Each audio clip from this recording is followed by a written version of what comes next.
স্বাগত চট্টগ্রাম প্রতিদিনের সঙ্গে আছি আমি সামিয়া তমা। এবার বিস্তারিত। বন্দরনগরী চট্টগ্রামে হঠাৎ বৃষ্টিতে নগরীর প্রবর্তক সড়কে জলাবদ্ধতার সৃষ্টি হয়। এলাকাবাসীর দাবি, সিডিএর জলাবদ্ধতা প্রকল্পের কাজ চলমান থাকায় খালি দেওয়া হয়েছে বাঁধ। তাই জোয়ার হলেও তলিয়ে যায় নগরীর গুরুত্বপূর্ণ প্রবর্তক কাতালগঞ্জ ও চকবাজার কেবি আমান আলী সড়কের ফুলতলা এলাকাসহ বেশ কিছু সড়ক। প্রতিদিন দুইবার জোয়ারের পানিতে তলিয়ে যাওয়ায় এতে চরম দুর্ভোগে পড়তে হয় নগরবাসীকে। তবে সিডিএ কর্তৃপক্ষ বলছে, প্রকল্পের কাজ দ্রুত শেষ হলেই জলাবদ্ধতা মুক্ত হবে চট্টগ্রাম শহর।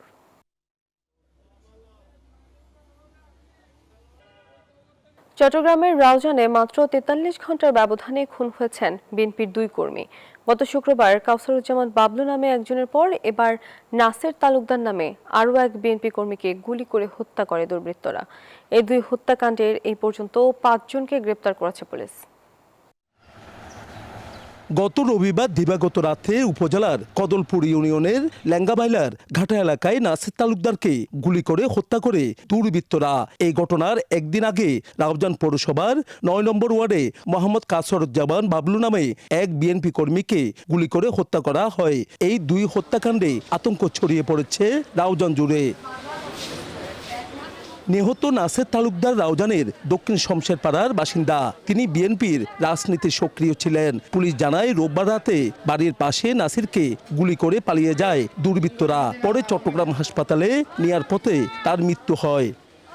১ বছর ৩ মাস আগে যারাই আমার মামাকে মারছিল তারাই আমার মামাকে গুলি করে ওরা হত্যা করে। যাদের নাম বলছে জানে আলম, ওরা আওয়ামী লীগ করা, আমার কাছে প্রমাণ আছে।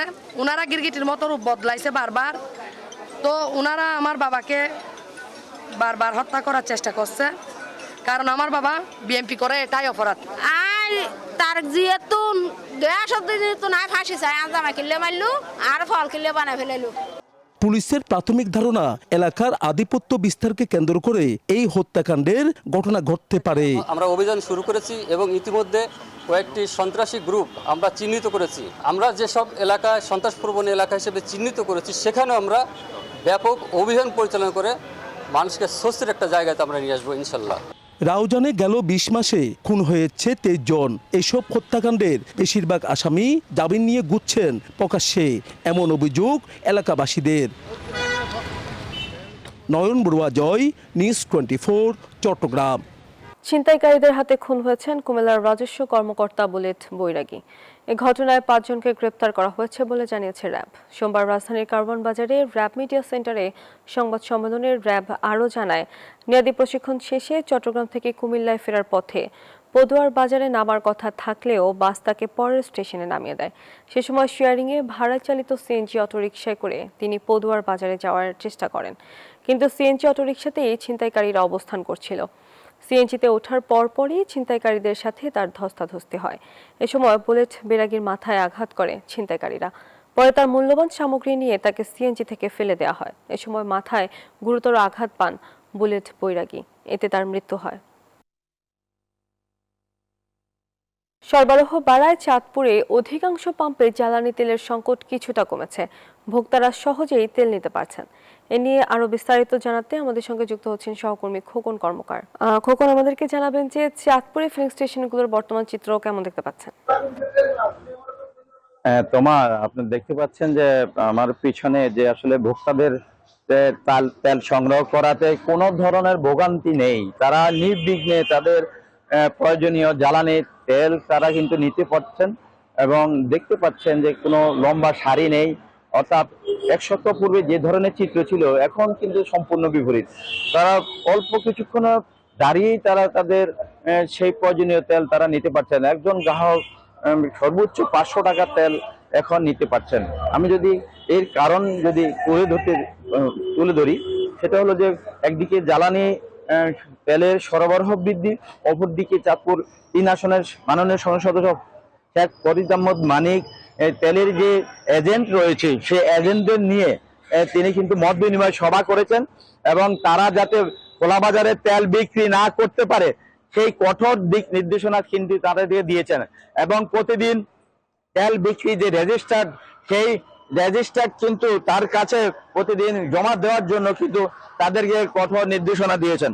তো এই ছিল চাঁদপুরের এই জ্বালানি তেলের সর্বশেষ তথ্য আমি ফিরছি এই ছুটিতে তোমার কাছে। তোমার খোকন, ধন্যবাদ আপনাকে।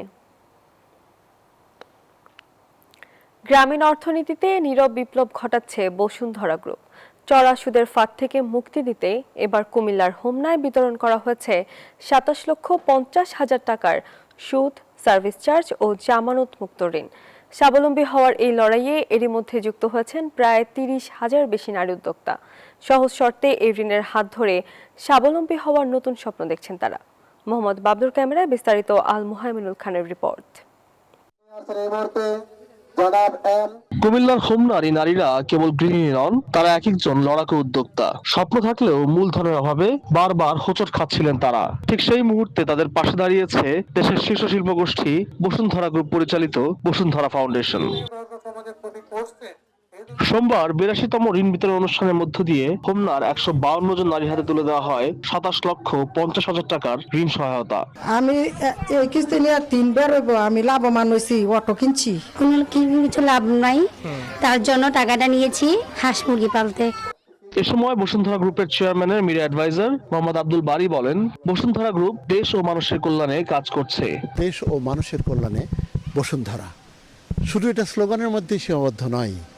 আপনারা অনেকেই জানেন না যে বসুন্ধরা গ্রুপ দেশ ও মানুষের কল্যাণে কি কাজ করছে। ঋণ প্রকল্পের জন্য শুধু কুমিল্লার হোমনাই নয়, ব্রাহ্মণবাড়িয়া, বাঞ্ছারামপুর ও নবীনগরেও হাজার হাজার পরিবার হয়েছে স্বাবলম্বী। আমরা 6 মাসের জন্য দেই, তারা অনেক আগেই ফিরে দিয়ে দিচ্ছেন, কারণ কাজে লাগানোর ফলে তারা নিজেরা লাভবান হচ্ছেন। চিন্তা করছেন এই টাকাটা যখন আমরা ফেরত পাচ্ছি, সেটাকে আরেকজন ঋণ গ্রহীতাকে আমরা দিতে পাচ্ছি। বসুন্ধরা গ্রুপের উপদেষ্টা ট্রেজারার ময়নাল হোসেন চৌধুরী বলেন, সুদ ও সার্ভিস চার্জ মুক্ত এমন ঋণ প্রকল্প পরিচালনা করে বসুন্ধরা গ্রুপ একটি বিরল দৃষ্টান্ত স্থাপন করেছে। সুদ মুক্ত বলে তাদেরও আগ্রহ অত্যন্ত বেশি। আমরাও এটা দিতে পেরে বসুন্ধরা গ্রুপ চেয়ারম্যান সাহেব খুব আনন্দ ফিল করেন। স্থানীয়রা জানান, কেবল ঋণের টাকাই নয়, শিক্ষাবৃত্তি, বিনামূল্যে চিকিৎসা সেবা এবং সেলাই মেশিন বিতরণের মতো সামাজিক কর্মকাণ্ডের মাধ্যমেও মানুষের ভরসা জায়গা হয়ে উঠেছে বসুন্ধরা গ্রুপ। বসুন্ধরা গ্রুপের এই সহজ শর্তের ঋণ পেয়ে বদলে যাচ্ছে এই অঞ্চলের গ্রামীণ অর্থনীতির চিত্র। নারীরা যারা এর আগে সহজ শর্তের ঋণ না পেয়ে ফাঁদে পড়েছেন চড়া সুদের মহাজনী ঋণে, তারা আজ স্বপ্ন দেখছেন স্বাবলম্বী হবার। আল মুহাইমিনুল খান, নিউজ 24, কুমিল্লা। এই ছিল নিউজ 24 চট্টগ্রাম প্রতিদিনের সংবাদে। তখন সঙ্গে থাকার জন্য ধন্যবাদ।